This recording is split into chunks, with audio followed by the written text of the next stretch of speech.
નમસ્કાર મિત્રો, ખાસ કરીને આજના વિડીયોની આપણે માહિતી આપવાની છે કે જે આપણે અતિ વરસાદ અને હવે પછી અચાનક તાપમાન ઉચકાયું છે, જેને કારણે આપણે ચોમાસું પાક ઉપર માઠી અસર પડી છે અને છોડ ટ્રેસમાં આવી ગયા છે.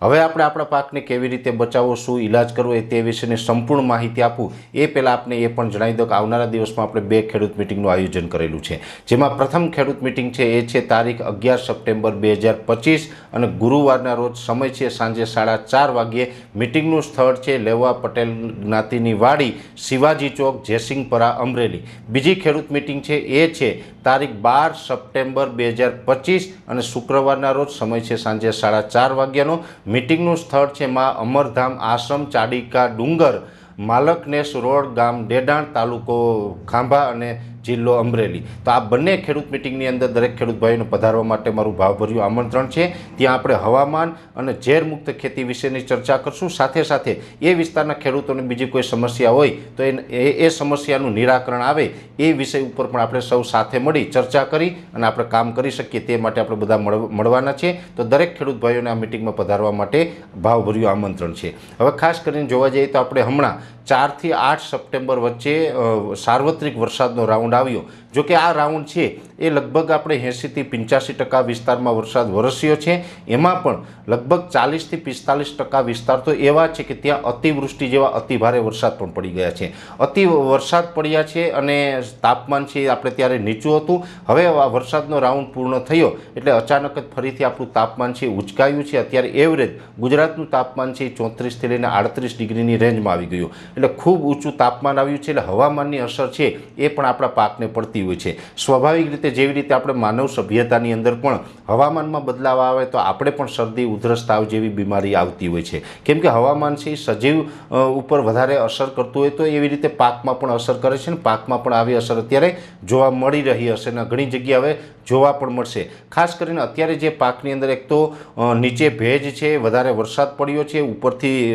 તાપમાન ઊંચું આવ્યું છે. એટલે ભેજ અને તાપમાનને કારણે મગફળી અને બીજા અન્ય પાકની અંદર સફેદ ફૂગનો ઉપદ્રવ પણ જોવા મળતો હશે. સફેદ ફૂગનો ઉપદ્રવ હોય તો ખાસ કરીને કોઈ પણ સારી કંપનીનું ટ્રાઇકોડર્મા છે એ પણ અત્યારે આપવું હિતાવહ છે. ટ્રાઇકોડર્માથી આપણે સફેદ ફૂગને નિયંત્રણ કરી શકીએ છીએ. ખાસ કરીને જો ટ્રાઇકોડર્મા આપતા હોય તો એની સાથે સાથે બીજા કોઈ રાસાયણિક ફૂગનાશક 5 દિવસ સુધી ન આપવા. હવે બીજો મુદ્દો એ છે કે અત્યારે કપાસ છે એ પણ લાલ પીળો થતો હશે. કપાસ છે એ છોડ ટ્રેસમાં આવી ગયો હશે. છોડ ઉપર આપણે નિંદામણનાશકનો દવાનો સ્પ્રે કર્યો અને જેવી રીતે છોડ ઝાંખો પડીએ એ રીતના ઝાંખો પણ પડતો હશે. અનેક પ્રકારની સમસ્યા કપાસમાં હશે. મગફળી હોય, એરંડા છે, તુવેર છે ને શાકભાજી કે અન્ય પાક છે, દરેક પાકની અંદર અત્યારે આપણે આ પ્રકારની સમસ્યા જોવા મળી રહી હશે. આ પ્રકારની સમસ્યા થતી હોય તો એનો ઇલાજ પણ આપણે બતાવવાનો છે. આની અંદર ફૂગનાશક અને ખાસ કરીને અમુક તત્વોની ઉણપ હોય તો એ પણ આપવા જોઈએ. કપાસની અંદર જોવા જઈએ તો અત્યારે કપાસ લાલ પીળા થાય એમાં જો પીળો થતો હોય તો ઘણી વખત નાઇટ્રોજનની ઉણપ હોય તો છોડ છે નીચેથી પીળો પડે.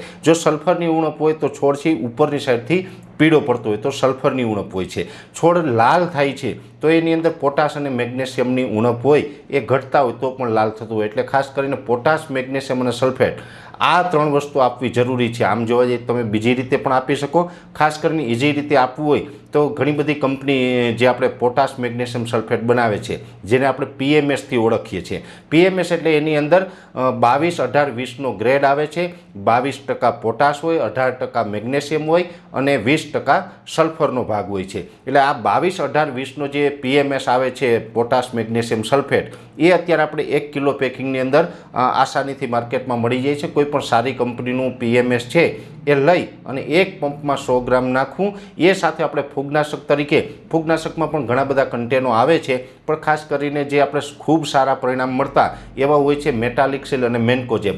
મેટાલિક્સિલ, મેન્કોજેબ છે એ સિસ્ટેમિક અને કોન્ટેક્ટ પોઈઝન બંનેનું કોમ્બિનેશન છે. ખૂબ સારું ફૂગનાશક છે. મેટાલિક્સિલ અને મેન્કોજેબ આ બંને કન્ટેન છે એ એક જ દવામાં સાથે આવી જાય છે. કોઈ પણ સારી કંપનીનું આપણે લેવાનું છે. દરેક કંપની બનાવે.